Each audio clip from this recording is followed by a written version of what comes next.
Bakyala nabunyewunya obubite wooma. Omusajja ne bwakusanga nga bakuwunda bulungi nga wakula bulungi ng'oli bulungi ng'onyirira nga bakuywako amazzi n'aganywa oba amata n'aganywa. Daalinge wange kasi tojjamu empale buli kimu kikomaawo. Muyiga okweyonja abasajja bakooye okubeera nga mubawunyirira. It doesn't matter about size yo, obunene bwo, obumpi bwo, obutini bwo, butya. Muyiga okuyonja nabunyaaza mmwe. Bwe kibanga ekizibu tekiri ku buyonjo nti bannange nze singa feeyi naaba bulungi. Omuntu atamanyi kunaaba bulungi nabunyaayo. Nakola dda audio, nakola dda video, twakola dda live ne mbalaga engeri gye tunaabamu abakyala. Muve ku bino ebyokunaaba nga mulinga abaana abawera by'emyaka 2 nti yiwayo bwe mazzi tawaaza omaze. Naaba bulungi otukule obeere nga naawe kennyini weewulira nti owunya bulungi oba olina akasawo akakuvaako mu nkwawa funa gundi deodorants gye ziri. Anyway, sinnaba nabbabuuzaako mugamba muti abalungi abeekuumira kusenga face to face 6 kansuubire muli bulungi ebyo gye musinzira okubeera nga munda bubanga mumpuliriza. Mbadde leero nkeredde mu giya kubanga munnange nange bankedde bukeezi senga omukazi anzita n'afuuka omukazi anzita kale naakussa omukwano naye nti anzita lwakasu. Naye mmwe mumanyi ekintu ekimalako appetite ng'omuntu okwagala okuyingira wansi eyo nga wawunya.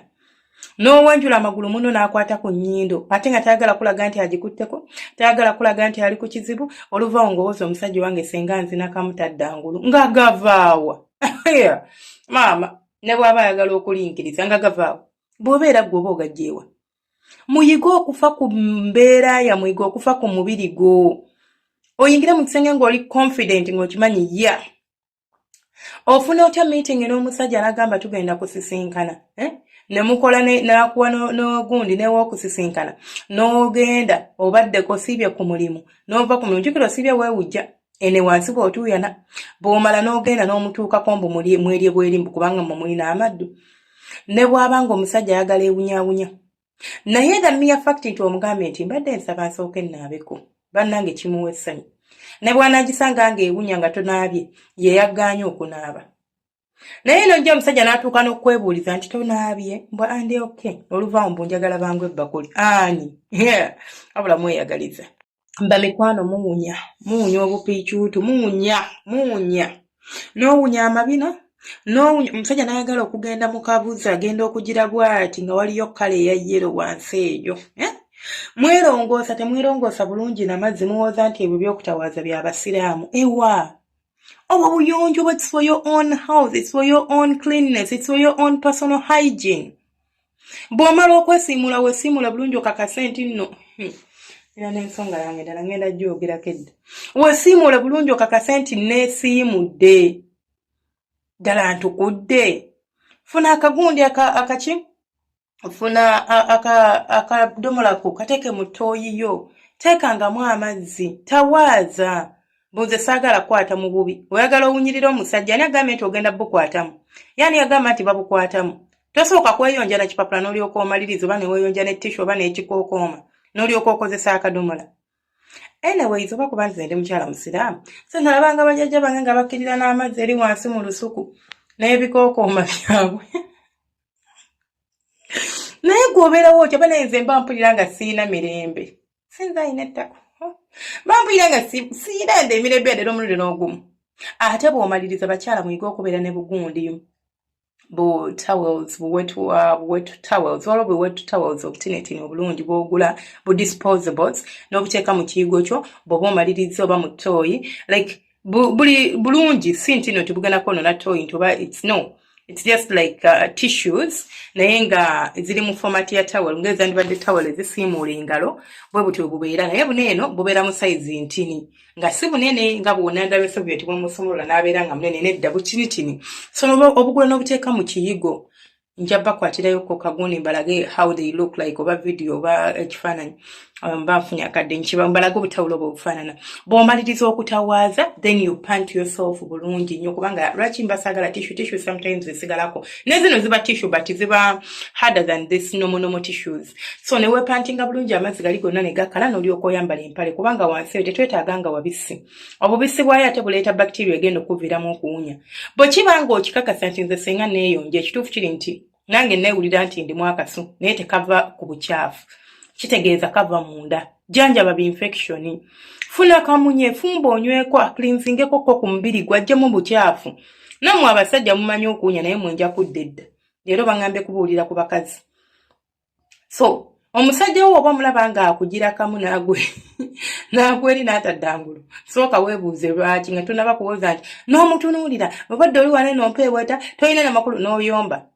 Nga naye nga bw'aba agambye nti kabikula akamwa kakubuulira ekituufu ekiriwo olinza obutaagala kiwulire era olinza n'okunyiga n'okuyomba n'oyomba n'olaba nti akoze bubi nnyo naye ng'ate yeggwe kizibu. Bannange tweyonje twefeeko. Enkwawa zino funa ka deodorant oba tolina ssente zigula deodorant gula enniimu ogisalamu n'ogiyisa mu nkwawa zo bw'oti ne bw'otuyana togenda kuwunya.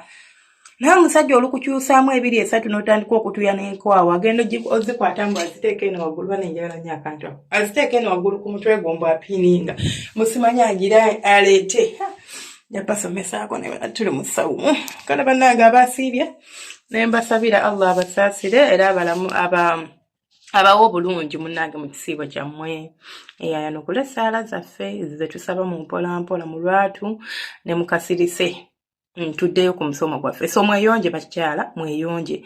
Oba tomanyi oba naaba genda okebere ku gundi kusenga Faith 256 kebera mu video zange teekamu okunaaba nabunya live.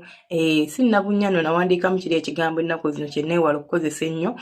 Obulabe bajja kulaga engeri gye nali nsomesaamu tunaaba bwe tutikola bwoti then nekyaki olina okubeera ng'otegeera oba ng'omanya nti bw'oba omaliriza ekyo n'omanya nti kaakati obuzibu bwange tebuli awo nina infection genda mu ddwaliro bakujjanjabe oba fumba eddagala egganda nywako. Nina akaso akenvaamu naye bangamba siina infection naye ninamu akaso senga sikategeera. Funa cloves fumba ng'onywa buli lunaku ekikopo kimu kya cloves mutawaaze akuwa akaso akalungi. Olabe eyo gundi nabunya yaffe munnange ekyukakyuka empunya okusinziira ku bye tulidde bingi ebigireetera okubeera ng'ewunyawunya. Bw'oba omanyi nti emmere gy'olidde erifa ne ndidde mukene nange mulya mwagala kubanga nva ndidde mukene alina engeri gy'awunyisa wansi eyo engeri erifani. Gulayo ennaanansi lya ennaanansi zino zibatunda n'ebibajjo oba bya 2 oba bya 3 oba bya 5 gulawakiri ekibajjo ky'ennaanansi olye obeere ng'onyutilizing embeera eyo akaso akavayo kabeere clear. Ate mu abakyala nawe kibanga si nti ndidde mukene mwemanyiza okulya ku bintu ebiwunyisa obulungi wansi eyo gundi yogurt oba strawberry oba vanilla whatever bya yogurt ne bwaba ali plain ali okay. Ate yogurt mulungi naddala onali plain alina probiotics zikuyambako okubeera nga wansi wabeera steady. Yogurt bya ku pineapples bya ku berries bya ku ebintu ebiwunya obulungi ebikuletera apples ebibeeramena bigenda kuwa ssente oba akaso akalungi wansi eyo nga mu butuufu munno w'obikola bwoti amagulu kyasooka okuwunyiriza agamba mashallah n'agafukamiramu nga yenna kyekyo naye maama mukisusa nze sigadde nze senga Faith 256 temweraga subscribinga na kulikinga abanjagala bannange ate nze mbaagala nnyo abatanjagala nammwe mbaagala nnyo mubeere bulungi mweraba.